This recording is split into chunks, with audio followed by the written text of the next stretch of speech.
Welcome. We're going to do a video on how to distinguish between two common sea urchins, fossil sea urchins that come out of the Glenrose formation.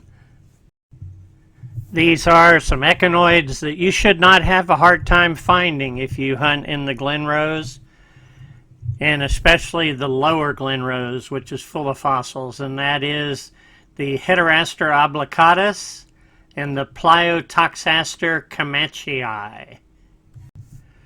These fossils come out of the lower Cretaceous here in Texas in the Trinity Group Glenrose formation. And you're going to have the best luck for most of your echinoids in the lower Glenrose. Easy to hunt, and there are more fossil sea urchins than in the Glenrose formation than any other formation in Texas. I live here in New Braunfels, Texas, currently, and I hunt the Glenrose formation all the time. In fact, I hunt the lower Glenrose. But the Glenrose formation goes throughout south and north central Texas. You probably know the city of Glenrose, Texas, where exposures there at Dinosaur Valley State Park with footprints and trackways of the dinosaurs. It's a shallow marine environment, so the echinoids flourished. When talking about fossil sea urchins, usually you talk about regular and irregular. Irregular are heart-shaped, and that's the two we're going to talk today. And scientists have to complicate things, and they use a fancy word, cordiform, for the word heart. Also, regular ones are going to be round. The picture in the bottom is of another echinoid that comes out of the Glenrose, a Leptoselenia texana, a really beautiful specimen. So let's start off first just talking about the Heteraster obliquatus. It was first described years ago, 1893, by William Bullock Clark. At that time, he named it Heterasters obliquatus. Now, the holotype is stored in France at the Natural Museum of History. In fact, it was from a collection of another famous paleontologist called Lamarck. Anyway, the catalog number is listed on there, MNHN.F.R69803. And it was found in a place you'd never heard of called Loyal Valley, Texas, which is a ghost town.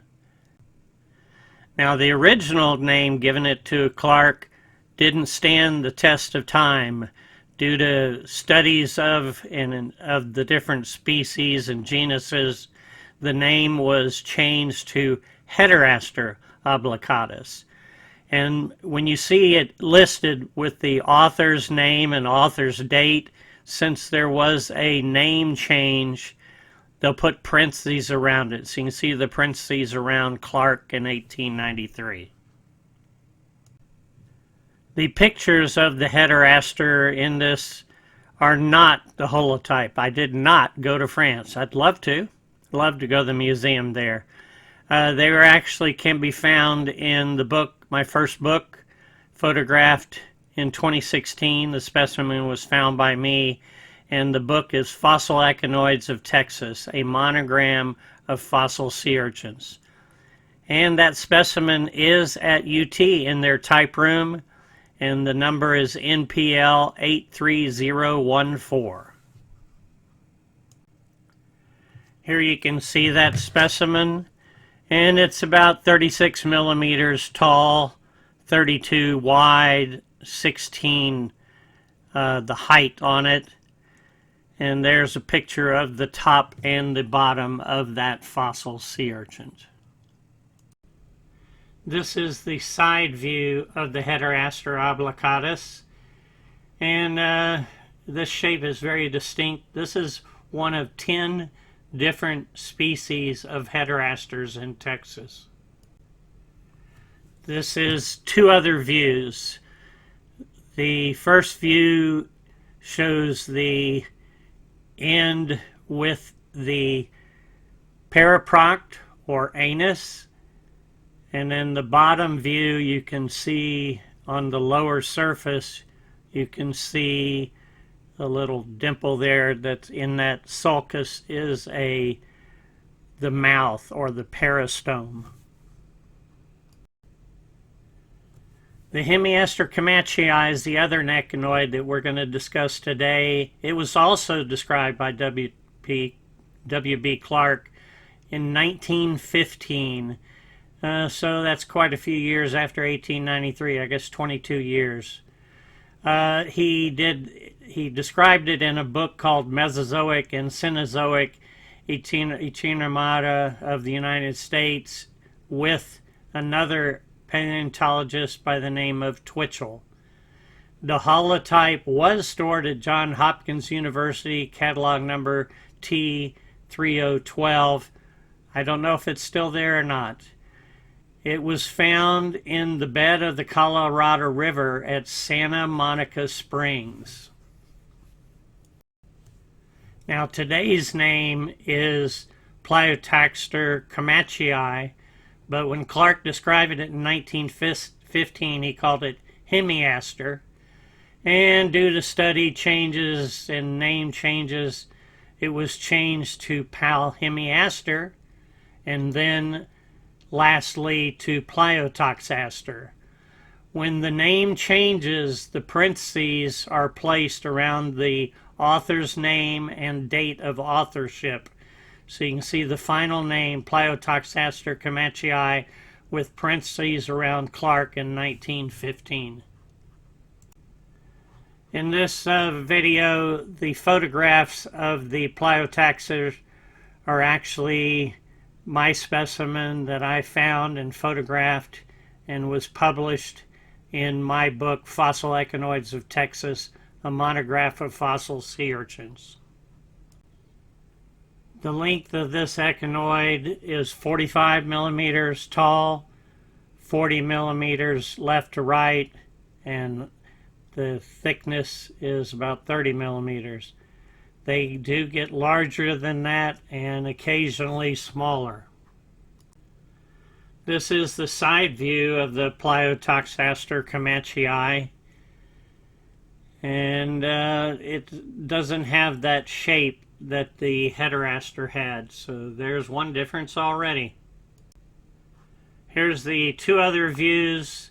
Top view, you can see the paraproct, which is the anus, on that truncated end, and on the picture at the bottom, if you look underneath in that sulcus indentation, you can see the mouth. So a lot of food is passed to the mouth through that sulcus.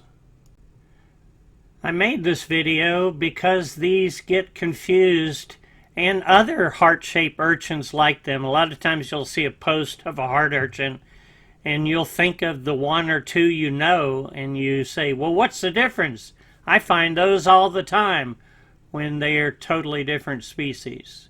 So these are both common in the Glenrose. They're found together.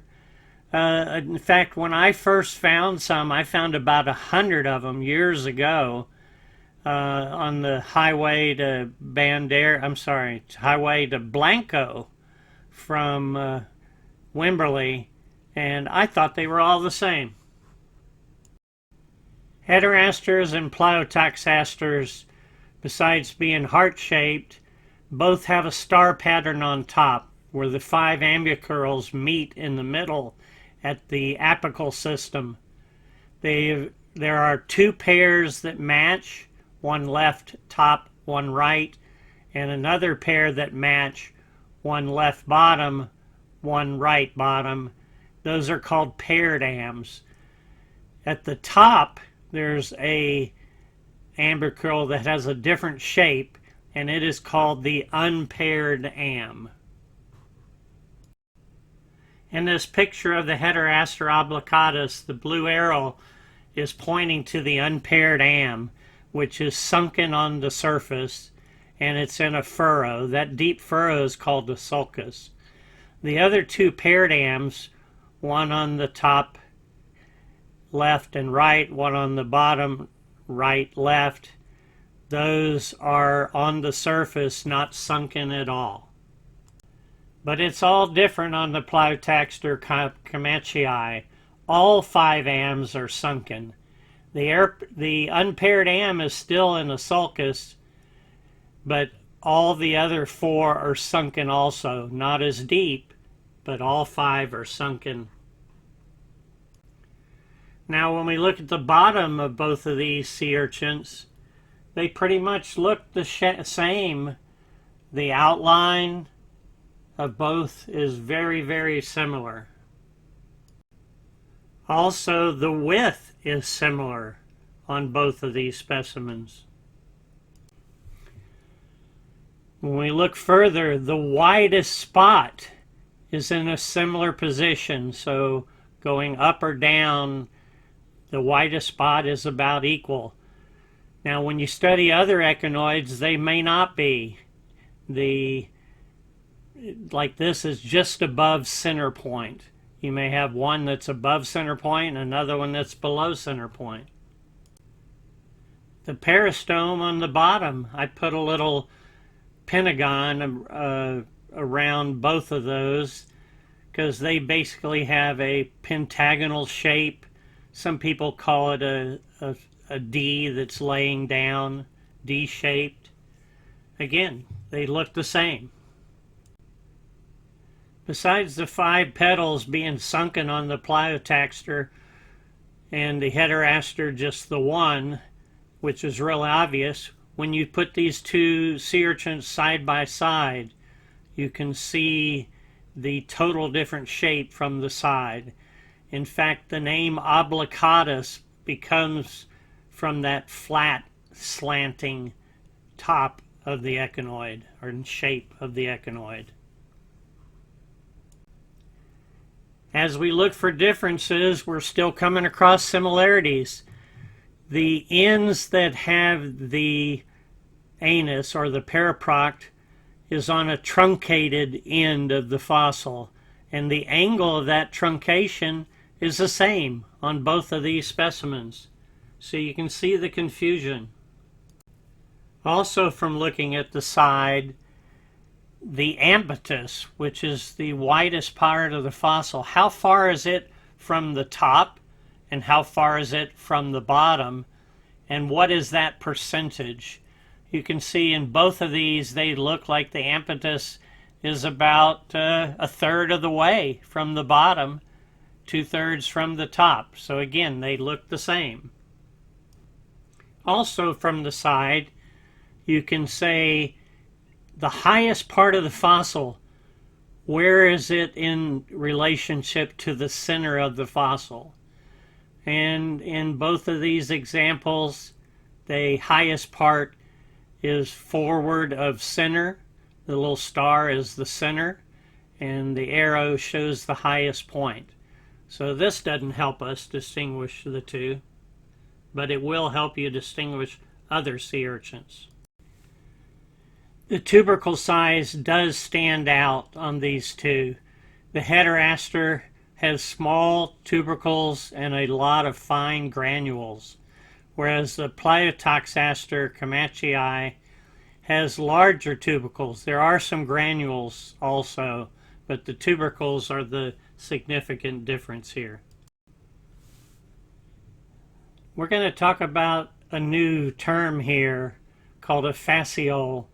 And when it goes around the edge of the 5 AMs, which looks like petals of a flower, is called perpetuous fasciole. When you look at it just with the eye, it'll look like a little naked zone going around the edge. You will see that on the Pliotoxaster comanchei. I drew some yellow so you can see about where it is. The Heteraster, you will not see it. If you get a strong magnifying glass or eyepiece and look, there will be tons, thousands, hundreds of small, real minute granules all lined up basically in a row going across that area of the fossil. It's really a cool thing. But you'll see a naked area. There'll still be a few tubercles here and there, but a lot of it will be naked all around that area. The last feature I want to talk about here is, besides these sea urchins being very similar in size, depending on where you find them, you'll find large ones and smaller ones.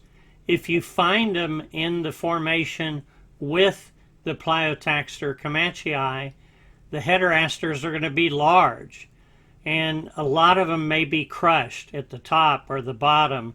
So when you pick one up, the top looks wonderful, and you flip it over and the bottom's all crushed in. Whereas if you go to another layer, another bed, you'll find no Pliotoxasters, but you'll still find the Heterasters, and they'll be smaller. In fact, you can find some real small ones, but a lot of them are just smaller, about up to like 50% smaller. And usually they're not crushed, so a lot better condition. And the last thing I wanted to talk about is some information out there on the internet or in the publication that Spicer did in 1936 is incorrect. He's an excellent paleontologist. I study his work. Anyway, in his publication, Cretaceous Echinoids from the Trans-Pecos of Texas, he found a Pliotoxaster in the Walnut Formation, and he described it as Pliotoxaster comanchei, and it is not. The Heteraster comanchei is from the Glenrose, and the one in the walnut does not look the same. There are a bunch of differences.